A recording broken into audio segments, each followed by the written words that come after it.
Shalom saudaraku yang dikasihi oleh Tuhan Yesus. Kita bersyukur kembali Tuhan memberikan kita satu kesempatan, satu waktu untuk kita boleh berdiam diri di hadapan Tuhan di dalam saat teduh harian kita, dan juga saat ini menjadi persekutuan doa Sabtu tanggal 1 Februari 2025. Dan sebelum kita masuk lebih jauh dalam perenungan kita, mari kita berdoa meminta tuntunan dan hikmat daripada Tuhan. Mari kita berdoa. Allah Bapa yang baik, kami mengucap syukur untuk kasih karunia yang telah Tuhan senantiasa berikan kepada kami.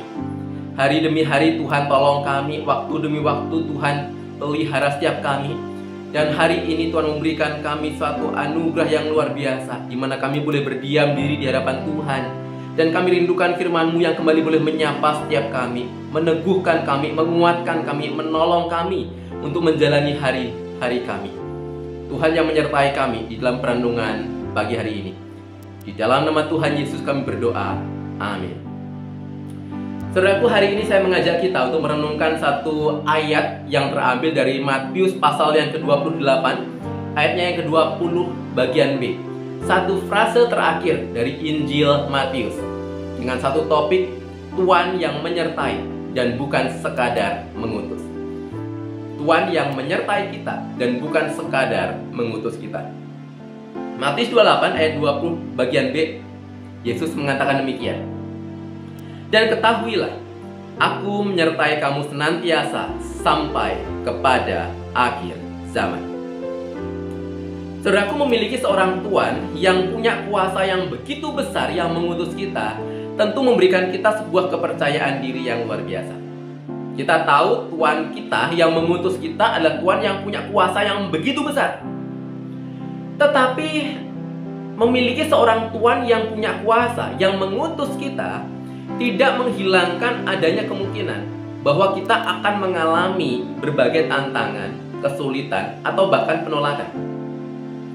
Di dalam perumpamaan tentang para penggarap-penggarap kebun anggur di Matius pasal 21, Yesus memberikan sebuah gambaran bagaimana ada hamba-hamba yang diutus oleh seorang tuan untuk menemui para penggarap-penggarap kebun. Tetapi sayangnya kita tahu, hamba-hamba ini justru mengalami hal-hal yang begitu mengerikan. Ayat yang ke-35 dikatakan demikian. Penggarap-penggarap itu menangkap para hamba-hamba itu. Mereka memukul yang seorang, membunuh yang lain, dan melempari yang lain pula dengan batu. Jadi adanya Tuhan yang luar biasa, punya kuasa yang besar yang mengutus kita, tidak menghilangkan adanya kemungkinan kita akan mengalami berbagai tantangan, kesulitan, atau bahkan penganiayaan. Tapi bersyukurnya, frase yang tadi kita baca dari Matius 28 ayat 20 memberikan kita satu peneguhan, bahwasanya Tuhan yang punya kuasa itu bukan hanya Tuhan yang mengutus kita dari belakang, tetapi juga adalah Tuhan yang menyertai setiap kita. Dikatakan tadi, aku menyertai kamu senantiasa sampai kepada akhir zaman. Saudara punya surat kuasa, kita memegang surat kuasa dari Tuhan kita, itu adalah satu hal. Tetapi disertai sendiri oleh sang Tuhan yang punya kuasa itu adalah hal yang lain. Ada kekuatan, ada keyakinan, ada penghiburan, ada keberanian yang jauh lebih besar ketika kita menyadari ada sang Tuhan kita yang punya kuasa itu bersama dengan kita, berjalan bersama dengan kita, di samping kita, nggak jauh dari kita, dan siap menolong kita kapanpun kita memerlukan pertolongannya. Dan menariknya saudaraku, janji penyertaan ini bukan hanya ada di akhir Injil Matius seperti yang tadi kita baca. Ketika kita membaca seluruh Injil Matius, maka kita mendapati janji yang sama juga diberikan di awal Injil Matius. Mungkin kita masih mengingat kisah tentang Natal. Di dalam Matius 1 ayat 23, sang malaikat itu mengatakan demikian. Sesungguhnya anak darah itu akan mengandung dan melahirkan seorang anak laki-laki, dan mereka akan menamakan dia Immanuel, yang berarti Allah menyertai kita.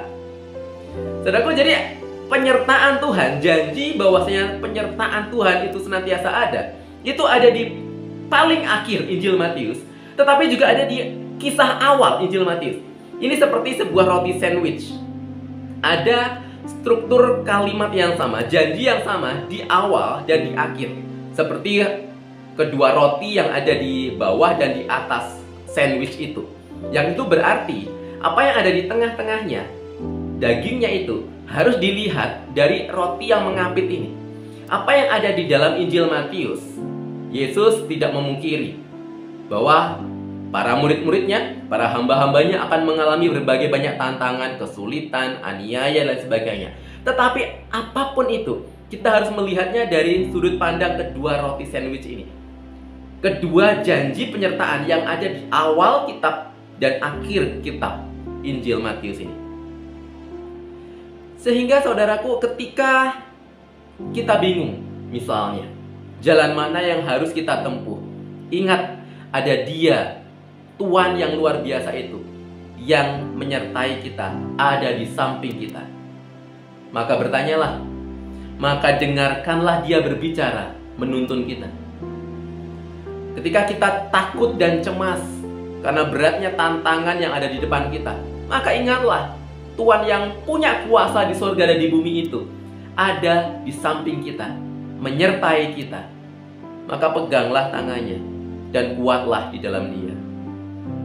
Sewaktu kita lelah dan putus asa, tetap ingatlah Dia yang ada di samping kita, menyertai kita. Maka curahkanlah semua isi hati kita kepadanya. Peluklah Dia dan rasakan kehangatan penyertaannya yang sempurna. Ingat satu hal, Tuhan itu tidak jauh dari kita. Tuhan yang punya kuasa di surga dan di bumi ada bersama dengan kita, menyertai kita, senantiasa, gak pernah libur, gak pernah tertidur, sampai kepada akhir zaman. Mari kita berdoa. Bapa, satu janji yang luar biasa ketika Kristus Yesus berjanji kepada kami bahwasanya Yesus akan senantiasa menyertai kami. All the days, setiap hari, Yesus gak pernah libur untuk menyertai kami. Yesus senantiasa ada bersama dengan kami sampai akhir zaman. Maka itu menjadi sebuah penghiburan yang luar biasa bagi kami. Itu menjadi sebuah kekuatan yang luar biasa bagi kami. Tidak tertutup kemungkinan ketika kami mengikut Tuhan, ketika kami berjalan sesuai dengan apa yang Tuhan perintahkan untuk kami kerjakan, kami akan mengalami berbagai tantangan, kesulitan. Kami akan mengalami berbagai tekanan kehidupan, tetapi kami tidak perlu takut, kami nggak perlu khawatir. Karena di tengah berbagai kesulitan apapun yang kami alami, Engkau ada bersama dengan kami. Kami tidak berjalan sendirian. Sang Tuhan yang punya kuasa itu ada bersama dengan kami, tidak jauh dari kami, menyertai kami. Maka kiranya Tuhan berikan kami ketenangan itu. Ketenangan karena kami memiliki Sang Tuhan yang ada menyertai setiap kami. Di dalam nama Tuhan Yesus kami berdoa. Amin. Amin. Saudaraku, saya juga mengajak setiap kita untuk menaikkan pokok-pokok doa yang akan ditayangkan. Dan mari kita mengambil waktu untuk kita membaca dan mendoakan setiap pokok doa yang ada. Dan biarlah Tuhan yang menyertai kita, Tuhan yang punya kuasa yang besar itu, juga mendengar doa kita dan menuntun kita di dalam setiap pergumulan yang kita doakan. Tuhan memberkati kita.